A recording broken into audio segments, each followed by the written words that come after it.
Research team discovers a 70-year-old hidden secret inside an abandoned apartment in Paris.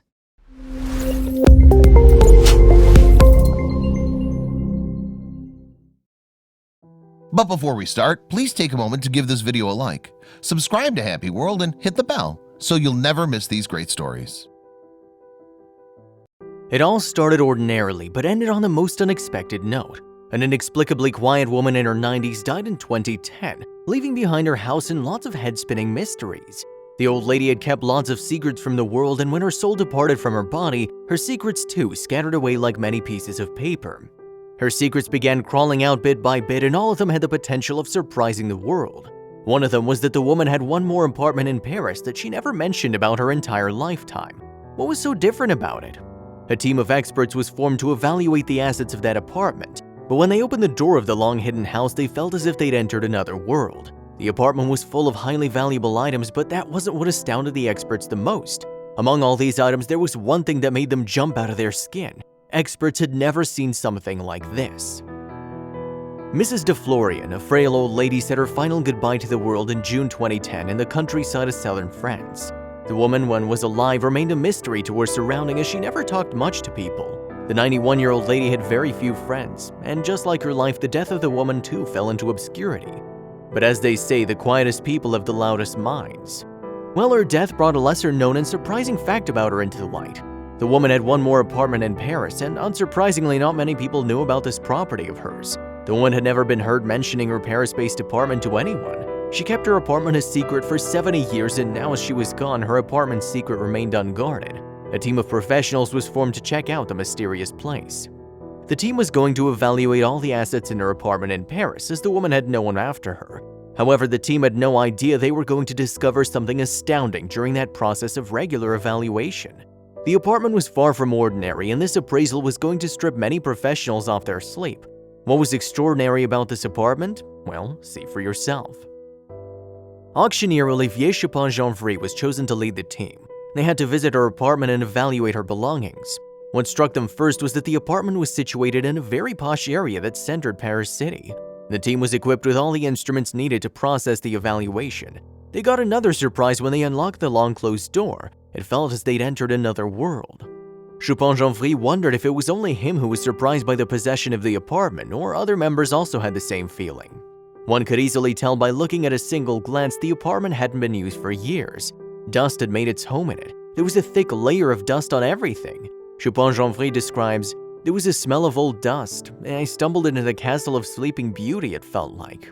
The apartment was nothing short of a treasure, and among all the possessions there was one that stood apart. The experts couldn't believe it when they laid their eyes on the thing for the first time. The old woman had imprisoned time behind those closed doors. They kick-started the evaluation process. Every asset they evaluated was only adding to their bewilderment. The experts began to feel as if they'd entered another world through the gates of the apartment. Many of the possessions dated back to Paris's renowned cultural renaissance, the Belle Époque, or Beautiful Era. The experts evaluated many houses and apartments before, but none of them amazed them to this extent. Interestingly, it was just the beginning. The real twist was yet to come. The dust-filled apartment had come alive in the mind of the experts. The apartment was luxurious and beautiful. They imagined elite people mingling and parties thrown in the apartment. Every part of the building represented the elite lifestyle of the time. It had expensive perfumes decorated into dressing table. The place was furnished with luxuriant furniture and many fancy dresses in its closet that gave it a rich look. Surprisingly, most of the items concerning Mrs. de Florian hadn't been touched at all. The woman died in a countryside many miles away from this apartment that had been holding her most valuable items. Why did she do that? Why did she leave in the first place? The apartment and its late owner had whetted the curiosity of experts. The first question that popped in their mind was, who was she and how did she manage to get an apartment full of high-quality items? They needed to find out more about her life in order to solve the mystery. The documents they had about the old woman didn't reveal much. The woman's life had become subject of suspicion for the experts. They looked high and low in the house to find any clues relating to her, and then they found newspapers. Newspapers predated World War II, which brought a big portion of her life to light. The woman used to live in this apartment before the World War, and when the war reached its peak and the woman realized the place wasn't safe for her anymore, she abandoned it. She was in too much of a hurry to pick all her stuff up, and the woman headed to the south, leaving the city behind that had gotten attacked by the Germans. The government was dethroned and the city was ruled by the Nazis. Amid all this, a 23-year-old girl was frantically looking for a safe space. Parisian hatred for the Nazis reached its peak. The Nazis would persecute them in the most traumatic way. The entire country was burning in the fire of war, and there was no city left out of the brutality of the Germans. In no time, the city faced the scarcity of food. Few people were imposed with rations and strict curfews, and worse, the Jews were picked and were taken to concentration camps. The woman, on the other hand, had found herself a safe haven, but her apartment kept waiting for her return. Perhaps the woman never returned, and that was the condition of the apartment. The house had been successfully guarded as a mystery for 7 decades, but now as the outside world set foot in the house, the mystery was soon going to be exposed. They were done with the living room, and now it was time to explore the other rooms. The 2 Rue La Bruyère-based apartment was much more to flaunt. The room they entered first was quite vast in size. One of the walls of the room had a bookshelf carved in it that stored highly prestigious books at the time. Not only that, the huge windows of the room were covered with gold curtains. The drapes were still keeping the sunlight out of the room. The team drew the drapes and the room got filled with sunlight for the first time after 7 decades. The light exposed each and every item of the room. It was as beautiful, as full of wonders as the living room. What caught the experts' attention the most was a piece of furniture, a dressing table. The table had hairbrushes, perfumes, and lots of candle stubs. Interestingly, they were all perfectly organized, ready to be used by an elite woman. The entire team had never felt so mesmerized before. They were inspecting the table when something strange reflected in the mirror. They turned back to see what it was and their jaws dropped. Where everything was up to the mark, no need to say that the dining room too was beautiful enough to steal their hearts. It was a beautifully designed room with a huge wooden table in the center, shadowed by a Victorian chandelier. The room's ceiling was tin-made that gave it a royal look, and the dining table had china pieces, house candelabras, and many more tiny pieces of jewelry. Clearly, if anyone wanted to buy the apartment, they'd have to splurge a big amount of money, especially after what experts found. Apart from this, they also discovered a wood stove along with a stone sink full of used pots, glassware, and pans. Whoever lived in this house must have been very fond of fancy accessories, big parties, and social gatherings. However, the socialite must have had one more face unknown to the world. That's what the other discoveries showed. The apartment had a number of taxidermies, and in those times these taxidermy pieces were a symbol of royal status. One of the best of all the pieces was that of a stuffed ostrich draped with a shawl fixed before the floral wallpaper and wooden wall panels. It wasn't the only thing. The place had a couple of items from pop culture, Maya's stuffed Porky the Pig and Mickey Mouse that came much before World War II. Many items couldn't survive the time, but then there was an item that was still intact and amazing enough to surprise them. Though every item in the room surprised everyone, this particular one took the biscuit. World War II is one of the biggest blots on the history of the world that took away many lives and changed the face of it. The war cost way more money, ammunition, and thousands of lives than any other war ever could. And among all the prominent figure of the war, there was one named William Hitler. You might have heard this name before. Adolf Hitler was William's uncle. Interestingly, William was recruited in the US Navy at the time of war. Post the war, the man changed his name. The National Socialist Party was popularly known as Nazis. We still address the party as Nazis, but did you know that the real abbreviation for the party was NASOS? Ironically, the word Nazi that has come from a Bavarian word translates for simple-minded. The US defense budget underwent a head-spinning expenditure from $1.9 billion in 1940 to $59.8 billion in 1945. In 1941, whereas a private was remunerated $21 a month in salary, in 1942 it went up to $50 a month. The war required men, and that's how the US Army's recruited personnel. Over 650,000 Jeeps were manufactured at the time of World War II. The US factories made about 89,000 tanks, 3 million machine guns, 7 million rifles, and 300,000 military aircraft. The already surprised Chopin-Joffre and his team felt floor swept under their feet when they saw something more special. Chopin-Joffre describes the moment his heart skipped a beat when a strange object caught his attention. They had to double take to actually believe it. Chopin-Joffre was rummaging through some of the objects when he saw a portrait of a woman. The painting featured a sophisticated lady, and by the woman's appearance, it seemed that she belonged to an aristocrat from the Belle Epoque era. The woman must be from upper-class French courtesans, and she was dressed well. The painting had enchanted him so much he kept on staring for minutes. With that, a number of questions had popped up in his mind, like who was the woman featured in the painting and who painted it? Let's tell you a few things about this amazing painting that captured the heart of the expert.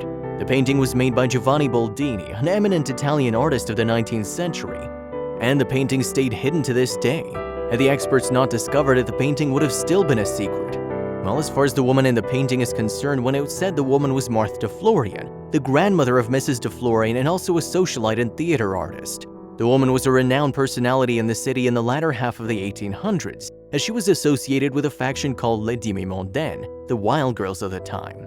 The group led a lavish lifestyle renowned for partying all the time and having flings with plenty of people coming from society high class.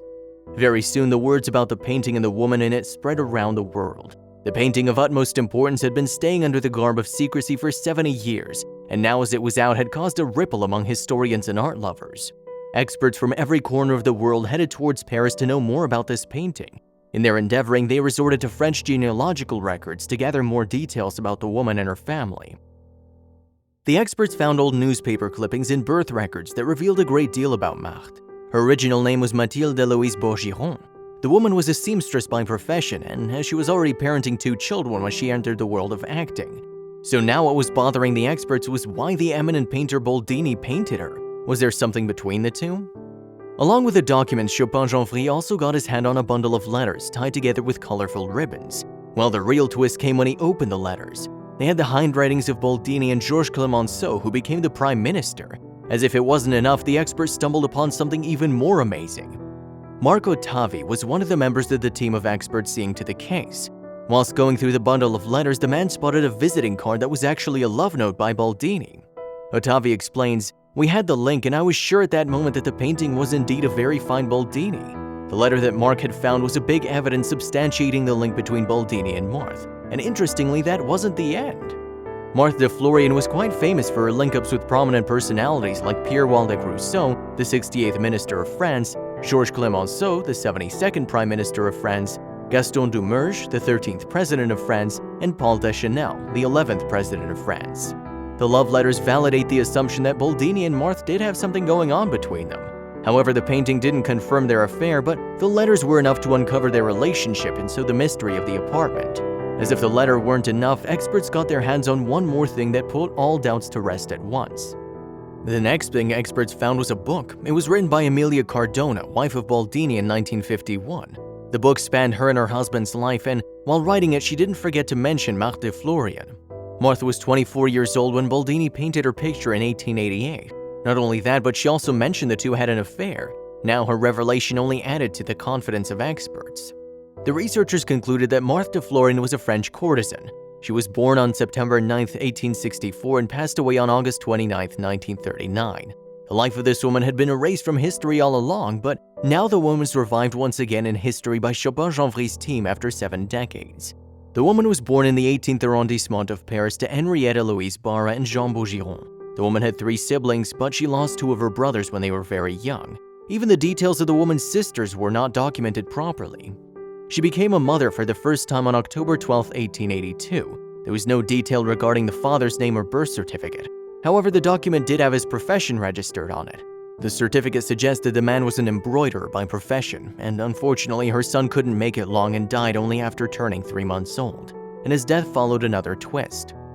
Fortune did knock on her door once again when she brought her second son to the world on April 7, 1884. The lady named her second son Henri Bourgiron. Her son spent his entire life and took his last breath in the same city on May 12, 1966. He lived in the same apartment on Rue La Bruyère during his living years. Not much is known about his father, but it's assumed his father must be one of her lovers, including Auguste Albert Gaston Florian Mollard. It's also suspected the name de Florian might have been derived from there. Henri was with his mother when she gave up her soul in 1939, and experts concluded from his signature that he'd been found on her death certificate. Henri occupied the apartment with her daughter Solange Bourgiron after the demise of his mother. It's believed that his daughter is Mrs. de Florian. Solange continued to reside in the apartment until the World War started. It's popular belief that the lady was a playwright who was working under the pseudonym Solange Beldeau.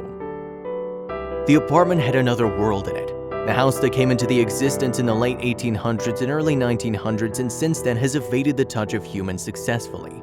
Post-World War, many things had changed. Paris was moving back towards development and the country managed to equip itself with advanced technologies and peace had been restored. The economy of the country was soaring by leaps and bounds, but amid the development, there was this apartment frozen in the past, waiting for the light to penetrate it. It was a time capsule for those people who'd gone much ahead but still wanted to know about their past. There was no doubt that this work of art was the creation of Giovanni Boldini. The painting was put on auction and the rate began at $331,000, but the price soared much higher after 10 bidders showed interest. At last, the painting was sold at $3.4 million. It's noteworthy that this is the only painting of Boldini that was sold at such a high amount. Odavi puts it was a magic moment. One could see that the buyer loved the painting. He paid the price of passion. Finding the painting in such a beautiful shape surprised the experts big time. At the time of war, Nazis were taking the best works of art and razing them to the ground. However, this painting wasn't only beautiful but a valuable asset, remained off their radar all that time, thanks to Solange, who locked the door while heading south.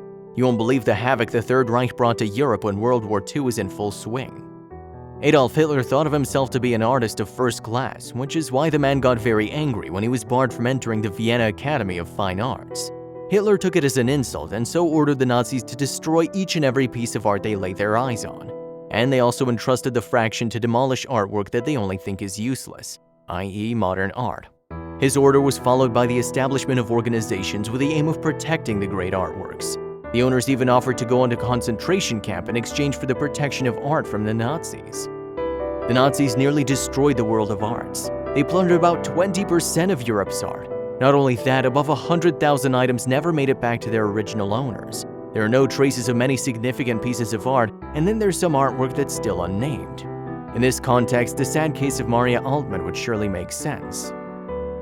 Maria Altman was one of the victims who fell prey to the Nazis' plundering and looting. The woman painting named Women in Gold was designed by Gustav Klimt, but unfortunately the painting was stolen by Nazis. Well, you must be wondering why the woman was so attached to it.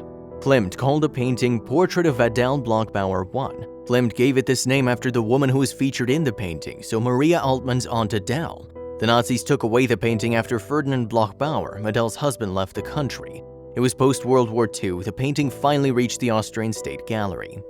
The woman clearly remembers the moment when the plundering took place. She recalled, "They just came and took things. They didn't ask you. They picked all the jewelry and paintings they could get their hands on and took them away." The Nazis also looted Adele's gold leaf 1907 portrait. She further stated, "They just rang the doorbell and I opened it and there they were. They weren't in uniform because it was Gestapo and they didn't wear uniforms. My father died 2 weeks after that. It was absolutely a broken heart. He died of a broken heart." The necklace the woman's wearing in the portrait was also stolen by the Nazis. Later on, it was gifted to the Luftwaffe commander Hermann Göring, who gave it to his wife Emmy. The woman bragged about the gift at different parties, and Altman described, "They immediately asked me for my jewelry, which I had just gotten from my uncle for my wedding gift. It was Adele's beautiful diamond necklace with the earrings to match, and that went to Mrs. Göring," she added. Many years flew by, and finally the time came when the Nazi stolen art was being returned to its original owners. The news gave her hope and the courage to go to any extent to get her painting back. At the ripe age of 82, she fought the battle and won. The old woman managed to get a half a dozen of her paintings back, and the woman in gold happened to be one of them. In June 2006, Ronald Lohr bought the painting from Altman. Ronald is the son of Estee Lauder, and the painting was traded for a whopping $135 million. It was a record, as no painting had ever cost this much money. Lauder later brought the painting to Neue Galerie Museum in New York. The painting now is put on public display as wished by her Aunt Adele, who died in 1925. This was one of the many stories attached to the painting. Though experts managed to find out a lot about Solange's life, one doubt still remained unsolved. This was the fact that Solange never returned to her apartment after settling in the countryside. How did she pay the rent if she never went back to the place? Did she know the painting that was in her apartment was of great value? If yes, why didn't she take it with her while going away? This amazing true story fascinated many people, and one among them was Michel Gable, who went on to write a book on it in 2014 named A Paris Apartment.